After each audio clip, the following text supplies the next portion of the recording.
কি বিদেশ আসছেন দালালের মাধ্যমে? দালালের রুমেই আছেন? 2-3 মাস হয়ে গেছে, কিন্তু কাজ কাম দিতে পারতাছে না, তাই তো?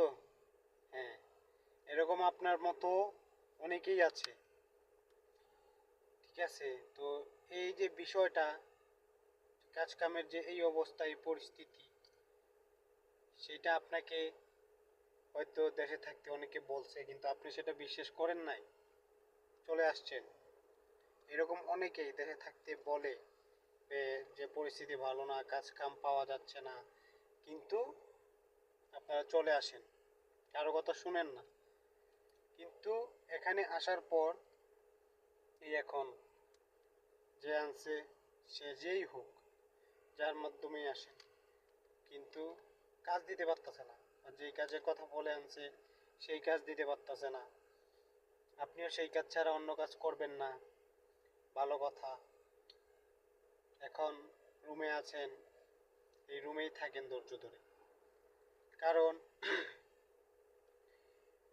আপনি যদি এইখান থেকে বের হয়ে চলে যান, অন্য কোথাও চলে যান, যে কারো কাছে, আপনার আত্মীয় স্বজন ভাই বেড়াদাররা যদি কেউ থাকে সৌদি আরব, বা আপনি বিদেশ যে জায়গায় আছেন বা আশেপাশে যদি কেউ থাকে, যদি আপনি চলে যান, যার মাধ্যমে আসছেন, তার কাছ থেকে যদি চলে যান, তাহলে হবে কি, লসটা হবে আপনার। কারণ কি জানেন? কারণ যে আনছে সে তো বাইচা গেল, আপনি চইলা গেলেন, তার আর এখানে কোনো ইয়ে থাকলো না। সে দেখা গেছে একটা মোটামুটি একটা হিসাব কিতাব কইরা 50 বা 1 লাখ টাকার মধ্যে ব্যাকআপ করে দিলে আপনার বিদায় করে দিল। তো আপনি কি এই 50 বা 1 লাখ টাকা দিয়ে বিদেশ আসছেন? আসেন।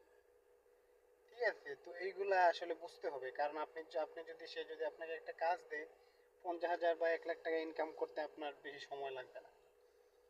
ঠিক আছে, আর আপনি যখন চলে যাবেন, ধরেন চলে গেলেন, বাইরে চলে গেলেন, আপনার ভাই, চাচা, মামা, যেই থাকুক তার কাছে চলে গেলেন, যাওয়ার পরে সে একটা কাজ কইরা দিল, কি মানে কাজ আপনাকে যে ম্যানেজ কইরা দিল, করলেন 2-4 দিন, 5 দিন, 10 দিন, হয়তো যে কোনো কারণে আর কাজটা করতে পারলেন না বা চাকরি চলে গেল। ঠিক আছে, আবার চলে আসলেন সেই আপনার যে আত্মীয়র কাছে গেলেন তার রুমে। আসার পর সে মানে এইরকম আসার পর, তখন যে প্রথম প্রথম যে একটা ছিল, তখন ওটা থাকবে না, কারণ এটা বিদেশ পায়। এখানে কেউ কাউকে ইয়ে করার সময় নাই। তখন নিজেই নিজের কাছে গিল্টি ফিল করবেন যে শালা, আমি আগে যেখানে ছিলাম ওইটাই ভালো ছিল, আমার ওইখানেই ভালো ছিল। তো বুঝতে পারছেন বিষয়টা, আশা করি।